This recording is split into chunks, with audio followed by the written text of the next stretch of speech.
Estás escuchando la homilía del día desde Magdala, Tierra Santa.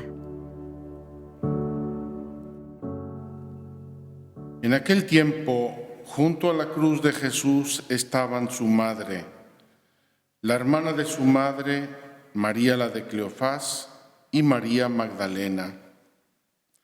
Al ver a su madre y junto a ella al discípulo que tanto quería, Jesús dijo a su madre: «Mujer, ahí está tu hijo». Luego dijo al discípulo: «Ahí está tu madre». Y desde entonces el discípulo la recibió como algo propio. Después de esto, sabiendo Jesús que todo había llegado a su término, para que se cumpliera la Escritura, dijo: «Tengo sed». Había allí un jarro lleno de vinagre. Los soldados sujetaron una esponja empapada en vinagre a una caña de hisopo y se la acercaron a la boca. Jesús probó el vinagre y dijo: «Todo está cumplido». E inclinando la cabeza, entregó el Espíritu. Entonces los judíos, como era el día de la preparación de la Pascua, para que los cuerpos de los ajusticiados no se quedaran en la cruz el sábado, porque aquel sábado era un día muy solemne, pidieron a Pilato que les quebrara las piernas y los quitaran de la cruz. Fueron los soldados, le quebraron las piernas a uno y luego al otro de los que habían sido crucificados con Jesús. Pero al llegar a él, viendo que ya había muerto, no le quebraron las piernas, sino que uno de los soldados le traspasó el costado con una lanza, e inmediatamente salió sangre y agua. Palabra del Señor. Gloria a ti, Señor Jesús. Queridos hermanos, el Papa Francisco, hace algunos años, el 18 de febrero del año 2018, instituyó esta fiesta litúrgica llamada Santa María, Madre de la Iglesia. Y la instituyó en este día, lunes después de Pentecostés, que en muchos países, desde hace muchísimo tiempo, es una fiesta, suele ser una fiesta para seguir celebrando de algún modo la fiesta de Pentecostés. Y obviamente lo que el Papa Francisco quiso subrayar es que con Pentecostés nace la Iglesia. Y nace la Iglesia al abrigo, al amparo, bajo el seno espiritual y físico también, de algún modo, de la Virgen María. Porque, como hemos recordado en varias ocasiones durante la Pascua, los discípulos permanecieron unidos en oración junto con María, la Madre de Jesús, y sus hermanos y hermanas y discípulos. Esta primera comunidad que se reúne en Jerusalén después de la Pascua, después de la pasión, muerte y resurrección de Cristo, en espera del Espíritu Santo. Llega el Espíritu Santo y derrocha sus dones y sus gracias sobre esta primera comunidad, y entonces sale del cenáculo, sale la Iglesia. Como leíamos ayer, ese mismísimo día se bautizaron muchos porque creyeron en la predicación de Pedro y creyeron movidos en su fe por la acción del Espíritu Santo. Ahí estaba María, la Madre de Jesús. Con toda razón, en las lecturas que la Iglesia escoge para hoy se nos habla de Eva, la Madre de los vivientes, la primera madre que aparece en la Sagrada Escritura y la primera que engendra, como nos dice el Génesis. Sabemos que la maternidad de Eva se vio tristemente herida, trastocada, disminuida de algún modo por la acción del pecado original, pero en el Evangelio aparece de nuevo el tema de la maternidad y aparece en un segundo Génesis. En un segundo Génesis. El contexto físico que San Juan nos describe de la pasión, muerte y resurrección de Jesucristo es un nuevo Génesis. Ocurre en el huerto, ahí aparece Jesús a María Magdalena, está el árbol, ya no el árbol de la serpiente, sino el árbol de la cruz, etcétera. Hay elementos que nos hacen pensar en una especie de paralelismo, en una moneda vista por las dos caras. El Génesis, la creación que tristemente se va a ver herida por el pecado, y la nueva creación, la regeneración del género humano a través de la pasión de Cristo, y que tiene por madre a la Virgen María. El Papa Francisco quiso así darle una celebración más solemne, más profunda a este misterio de la maternidad divina de la Santísima Virgen y de su maternidad de la Iglesia, porque Cristo es cabeza de la Iglesia. Si la Virgen engendró a Cristo, engendró a todo el cuerpo, incluidos también nosotros, miembros de la Iglesia. Quiero ahora detenerme en este concepto bellísimo, profundo, de la maternidad espiritual. La maternidad espiritual. Un día ocurrió, y aquí en Magdala lo celebramos, que Jesús estaba predicando a las muchedumbres. De repente, una mujer entre la multitud se levantó exaltadísima, seguramente tocada en su corazón, en lo más íntimo de su alma, por la predicación de Jesús, por su persona, por su actitud, por su celo pastoral, y exaltó la maternidad biológica de la Virgen.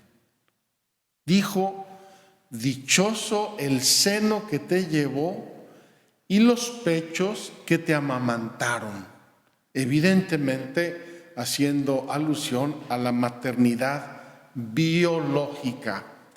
Esta mujer vio, digamos, detrás de la persona de Jesús a la Virgen María, intuyó que detrás de ese gran hombre había una gran mujer. Es lógico, suele pasar así en todos los casos de los seres humanos. Detrás de un gran hombre hay una gran mujer.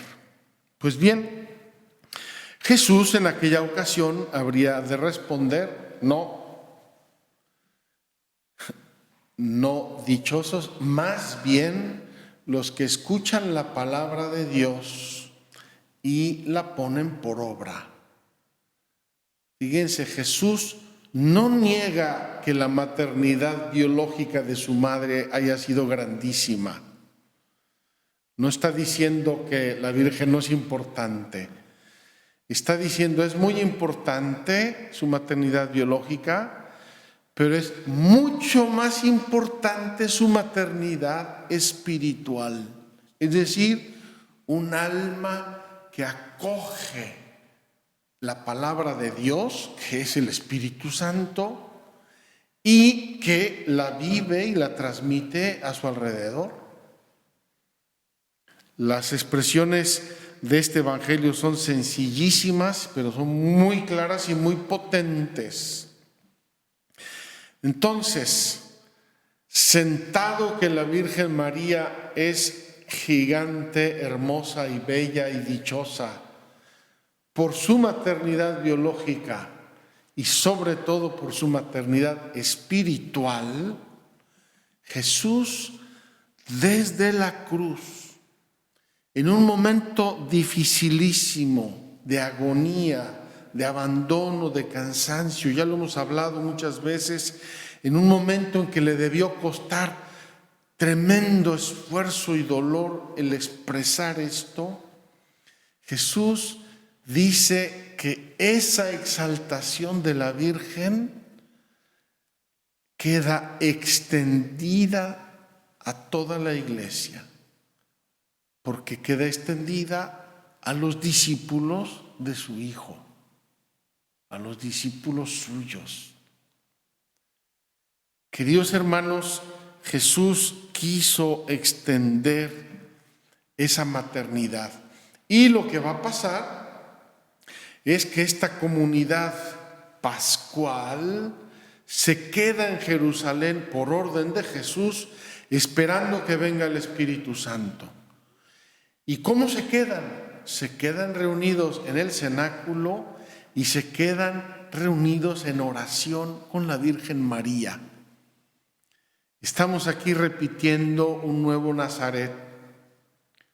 La Virgen María, bellísima, hermosa, santa, pura, humilde, está allí esperando que venga el Espíritu Santo. Ella ya lo sabía, ya lo había experimentado, y en este caso fecunde a la iglesia, así como un día el Espíritu Santo fecundó a ella, y por ello la maternidad divina.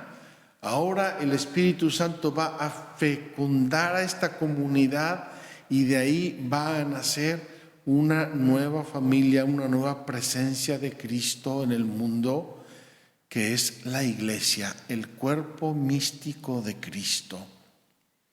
Con cuánto cariño tenemos que ver hoy a la Virgen María. Con cuánto amor tenemos hoy que considerar a la Santa Iglesia. Y me encantaría pedirles, implorarles, queridos peregrinos, queridos amigos, no pensemos en la Iglesia con criterios humanos, sociológicos y mucho menos políticos. La Iglesia es una institución completamente excepcional y solo por mencionar algo, es la única institución que tiene 2000 años y que todavía existe, y es la mismísima que nació en Pentecostés, y es la única institución que habla todas las lenguas, no simbólicamente como algunas empresas, sino realmente en la vida de la sociedad, de las familias, de las personas. Habla todas las lenguas y está en todas las culturas. La Iglesia es una institución completamente excepcional, única, irrepetible. No la metamos en las casillas, en los clichés de la política o de la sociología o de la no sé de qué otra ciencia queremos ponerla. La Iglesia es única, es el cuerpo místico de Cristo, es la comunidad de creyentes unidos por el Espíritu Santo, unidos en los sacramentos, en la gracia de Dios, que tienen y conservan el depósito de la revelación en la vida, la tradición de la Iglesia, con unos jefes que no son líderes políticos, son pastores de la Iglesia, y una madre, la Virgen María. ¿Qué institución tiene? Y tiene para siempre, no por 4 días o 3 años, para siempre una madre presente, activa, ejemplar, linda, educadora, maestra, que nos protege, que reza por nosotros, que nos guía, que intercede ante Dios Padre por nosotros. Qué linda nuestra Madre, la Santísima Virgen María, Madre de la Iglesia. Y este título, como ustedes ya saben, se formalizó en la Iglesia en el Concilio Vaticano II. Es uno de los últimos títulos que se le han dado a la Virgen María de modo oficial. Fue el Papa Pablo VI, me parece que en el discurso de clausura del Concilio Vaticano II, que llamó a la Virgen María con el título de Madre de la Iglesia. Y el Papa Francisco tomó ese título y proclamó, estableció una fiesta para celebrarlo. Y precisamente hoy, al día siguiente de Pentecostés.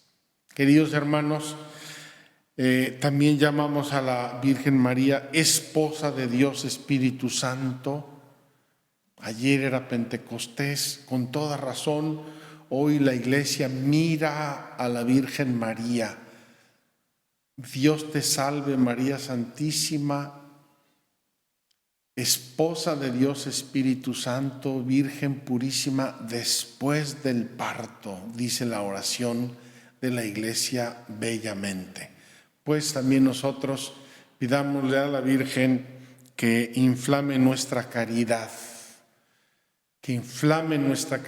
es decir, que nos deje, que nos consiga la gracia de acoger la gracia del Espíritu Santo en nuestras vidas y que esa unión con el Espíritu Santo haga que la Iglesia se expanda en nuestra santidad, en nuestra vida, en nuestras familias, en nuestros ambientes. Que la Virgen María, Madre de Jesús, Madre de la Iglesia, Madre nuestra, nos proteja a todos. Que así sea. Muchas gracias por escucharnos.